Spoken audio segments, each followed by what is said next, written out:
Auf geht's! Unsere aktuelle Mission? Wir wollen zum höchstgelegenen bewohnten Ort in Europa, nach Ushguli. Geografisch gesehen liegt Georgien in Vorderasien und wird deshalb auch oft als Balkon Europas bezeichnet. Aber um Ushguli zu erreichen, müssen wir erstmal über eine herausfordernde, nicht asphaltierte Straße kilometerweit bergauf radeln. Und dann passiert etwas total Unerwartetes mitten im Nirgendwo.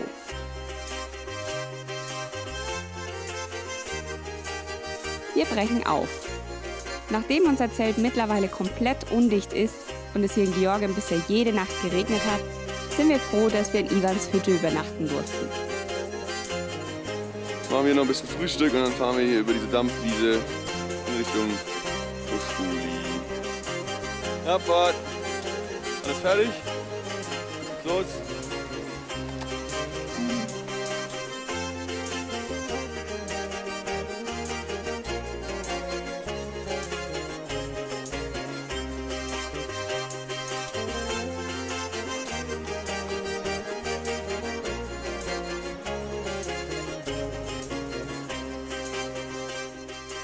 Was ich in Georgien immer wieder interessant finde, man sieht am Straßenrand diese schreinartigen Gebilde. Und da hinten ist so ein Foto von einem Herrn. Ich glaube, der ist vielleicht hier ums Leben gekommen oder so, vielleicht ein Unfall. Manchmal sind da auch Jesusbildchen drin oder Maria. Und jetzt machen die hier Limo zum Beispiel, das ist Bier, das ist jetzt zum Beispiel angetrunken hier. Man sieht, da ist ein bisschen was drin, das Bier dahinter ist voll und original geschlossen. Kekse und ich kenne das aus Thailand, hier unten in der Ecke sind so Süßigkeiten, so Toffees. Und manchmal auch Kerzen. Ich kenne es aus Thailand, dieser Schreinkult. Und es ist echt total interessant, dass es hier so quasi ein bisschen aufeinander trifft. Auf der einen Seite christlich, also jetzt keine irgendwie Ganesha oder Buddha-Figuren, aber auf der anderen Seite trotzdem diese Art Schreinkult.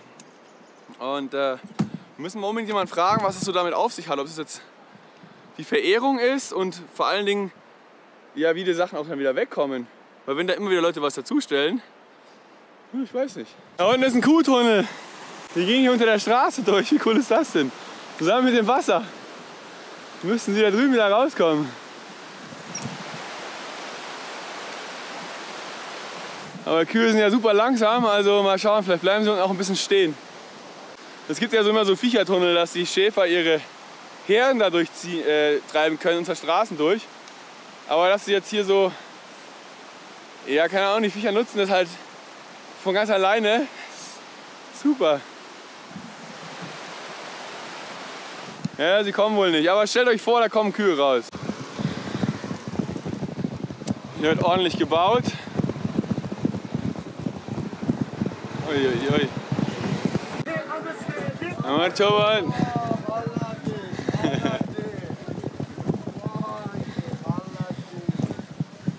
Mal schauen.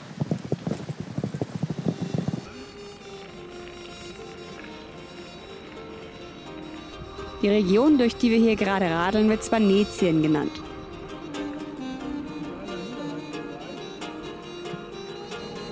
Unsere Route kannst du auch online abrufen und sogar die Originalroutendaten runterladen. Die Links dazu findest du wie immer in der Videobeschreibung. Wir haben jetzt eingekauft. 2 Lari für einen Puri. Brot ist leider nicht so super geil wie in Mestia. Da war es wirklich der Wahnsinn. Aber ja, hier ist halt nichts in der Nähe, deswegen haben wir das jetzt genommen und unterstützen auch die Locals ein bisschen. Weiter geht's. Heide bin ich. Uiuiui. Alles kämpft sich hier durch. Der Fette da vorne, guck dich den mal an da. Der ist voll mit Steinen. Und alles zwängt sich jetzt hier durch diese Matschpiste. Uiuiuiui. Auf keinen Fall stehen bleiben. Stehen bleiben ist der Tod. Oh, holy shit. So, mal schnell aus dieser Spur raus. Yes.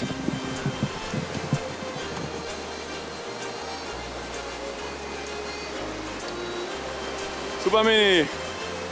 Raus aus der Spur. Genau. Sehr gut.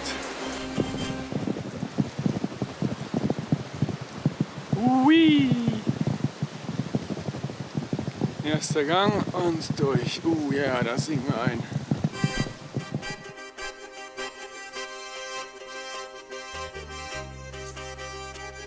Und dann war auf einmal Schluss mit lustig. Wir wussten ja vorher schon, dass es nicht einfach sein würde, von Mestia nach Uskuli zu radeln. Es dann selbst zu erleben, ist dann nochmal etwas ganz anderes. Die unasphaltierte Straße bei bis zu 20% Steigung war mit unseren vollgepackten Reiserädern schon eine gute Herausforderung. Etwas neidisch war ich da schon, wenn ein Geländewagen mit Allradantrieb an uns vorbeigefahren ist. Das ist wirklich tough. Das ist sowas von steil. Und der Boden ist so schlecht. Du brauchst ja so viel extra Kraft. Wahnsinn, die fahren hier mit Jeeps mit Anrad hoch.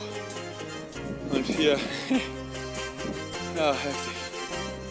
Ich meine, es macht trotzdem Spaß. Aber nichtsdestotrotz ist es ziemlich hart. So, da kommt einer. So Busse mit Allrad. Ich habe mal eine Ahnung. Das ist ja abartig. Die Butti war still. Gerade hat sie noch geweint. Ich hab mir auf den Finger gebissen. Vor lauter Hunger hat sich die ganze Faust im Mund gestopft und auf den Finger gebissen. Dann sieht man nur die Zähne. Jedenfalls essen wir Tahin mit Öl und Salz und Pfeffer. Und das ist voll das Geheimrezept, weil es schmeckt richtig geil. Und die Melli sagt ja, ich hasse Tahin. Und das schmeckt ihr so gut, dass sie sich fast selbst die Finger abbeißt. Ich habe einen Welpe gefunden. Der ist hier den Hang runtergefallen, glaube ich. Wo ist deine Mama? Wo ist deine Mama? Komm, wir nehmen dich mit. Hm? Ja. Hier stirbst du ja ganz alleine. Hm? Ja. Ja, dich nehmen wir mit, gell? Ja, jetzt haben wir einen kleinen Welpi. Okay. Wie nehme ich dich mit? Hm? Ja. Oh, ja. Ja, mein kleines Ding. Hm? Schön trinken. Ja, das schmeckt. Gell? Wasser mit ein bisschen Tahin drin. Ja, das schmeckt gut, gell? So.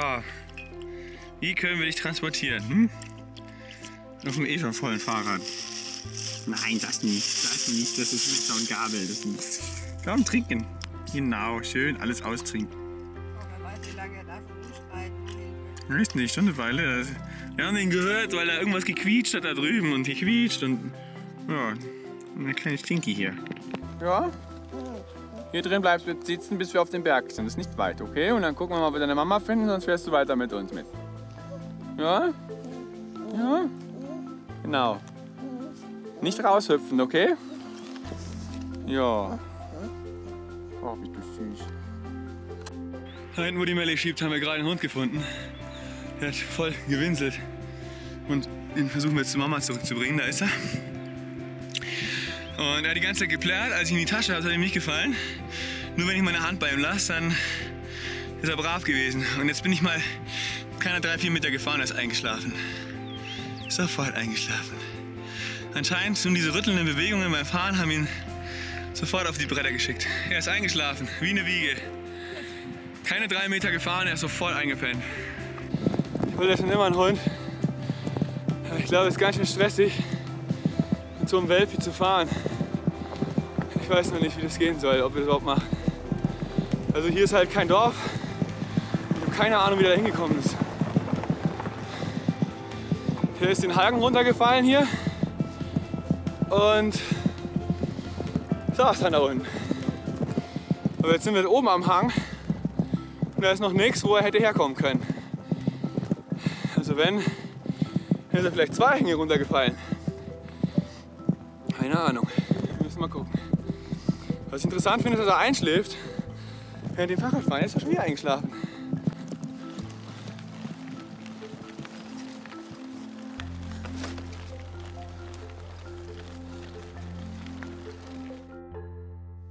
Wir haben die Mama gefunden. Super. Hier, halte. Komm, halten. Ja, wir haben die Mama gefunden. Komm, mein Kleiner. Komm, Stinky Popo, wir haben deine Mama gefunden. Schau mal. Ja.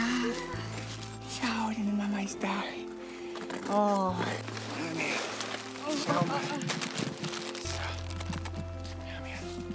Ja, wir gehen zu der Mama. Guck mal. Schau mal, Mama. Da ist ein Hundilein. Und die Mama. Ja. Ja, schau. Der wird nämlich noch gesäugt. Na du, haben wir den kleinen Stinky zurückgebracht? Jo. Also ich glaube, also den ganzen Tag war er auf jeden Fall, wie der Durst hat. Der arme kleine Stinky.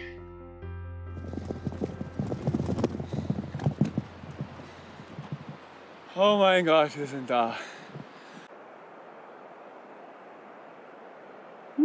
Skuli. Ah ja, das ist ja lustig. Wir haben so viele Leute nach dem richtigen Weg gefragt, dass sie ein Schild aufgestellt haben mit Right Way. Das ist der richtige Weg.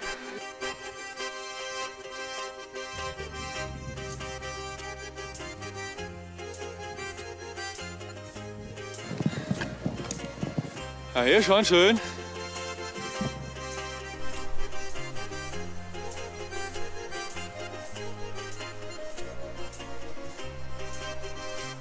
Das ist das Dorf direkt vor Uschkuli.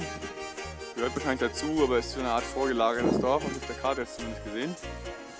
Wir versuchen irgendwo da unten an diesem Fluss ein Camp aufzuschlagen. Müssen wir mal gucken. Uschkuli liegt auf 2200 Metern und ist eigentlich eine Dorfgemeinschaft, die aus einem Verbund aus 4 Dörfern besteht und direkt am Inguri-Fluss liegt. Von Uschkuli hat man einen atemberaubenden Blick auf den höchsten Berg Georgiens, den Chara. Er ist 5201 Meter hoch. Trotz der Naturschätze ist das Leben hier für die Bewohner nicht einfach. Sie leben abgeschieden, die Infrastruktur ist schlecht. Im Winter ist die Straße nach Uschkuli wegen dem Schnee kaum passierbar. Viele Bewohner leben von den Erzeugnissen ihres Viehs oder der Landwirtschaft. Einige richten ihre Häuser her, um Touristenunterkünfte anzubieten. Strong woman. Strong woman, Germany woman. Spotlight. Yes. Strong woman. Fräulein. Fräulein, big woman. Frau. Fräulein. Fräulein. Fräulein, klein. Wunderbar. Wunderbar. Ja, wunderbar hier. Das Wahrzeichen von Uschkuli sind seine Wehrtürme, die überall in der Region Svaneti zu finden sind. Sie dienten früher als Zufluchtsort, Wachtürme oder wurden zur Verteidigung genutzt. Außerdem bieten sie Schutz vor Naturgewalten, wie zum Beispiel Schneelawinen. Seit 1996 gehören sie zum UNESCO-Weltkulturerbe. Die ältesten Türme stammen aus dem 8. und 9. Jahrhundert und können bis zu 6 Stockwerke hoch sein. Hinein gelangt man über eine Leiter, denn aus Sicherheitsgründen gibt es keine Fenster oder Türen im Erdgeschoss. Dort wurden früher die Lebensmittel gelagert. Im obersten Stock befanden sich dann die Schießscharten, woraus man die Feinde beobachten konnte.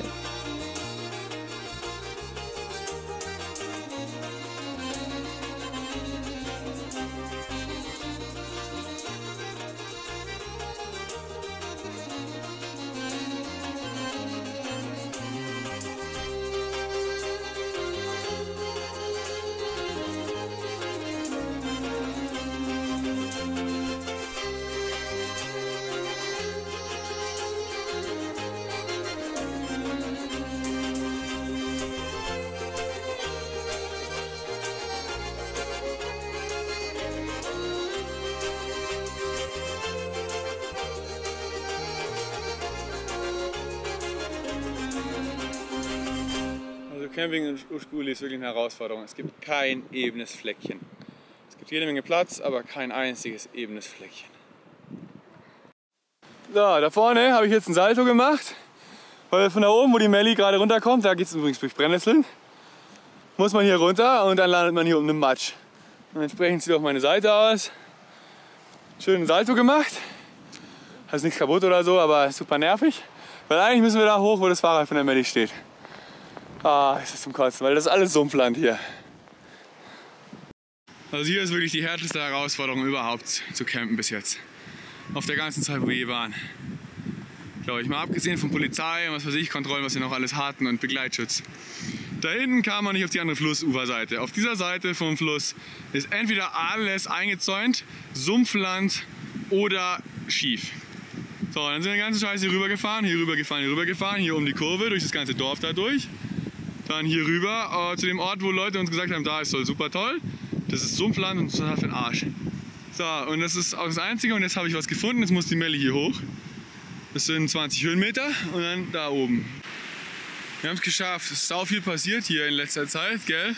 Der fast kollabiert. Genau, Melli ist fast kollabiert, wir haben keinen Zeltplatz gefunden, schwarze Flecken gesehen und was weiß ich. Da war alles voller Matsch, da vorne mache ich meinen Salto, bis wir dann jetzt hier hochgeschoben haben. Und ja, weil ich nicht immer alles filme und es voll anstrengend ist, das kann man überhaupt nicht sehen, es ist nur eine grüne Fläche. Zu zweit haben wir immer 1 Meter schieben und wieder warten. Jetzt steht hier das Zelt und jetzt können wir euch mal zeigen, warum wir hier oben sind. Deswegen. Jetzt einfach mal eine Minute. Also wir wahrscheinlich eine halbe Stunde, aber ihr einfach mal ein paar Sekunden durchatmen und es angucken. Irre, oder? Und das zeigen wir euch jetzt nochmal mit der Drohne und Film ab.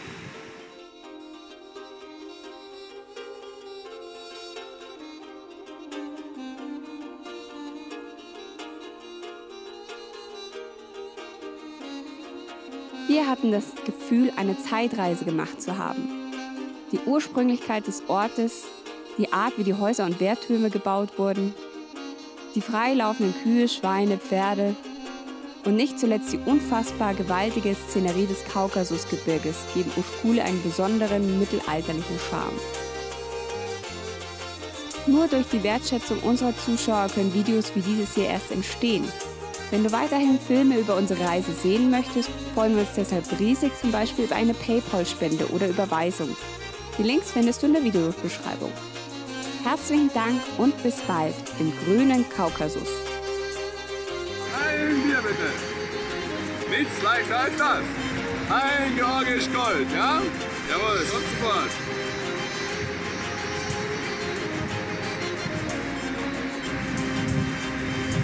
Einmal Georgisch Gold, der Herr. Ah, vielen Dank. Wie der Aussicht, das ist die Aussichtsbar. Ah. Mit Gletscherwasser gebraut.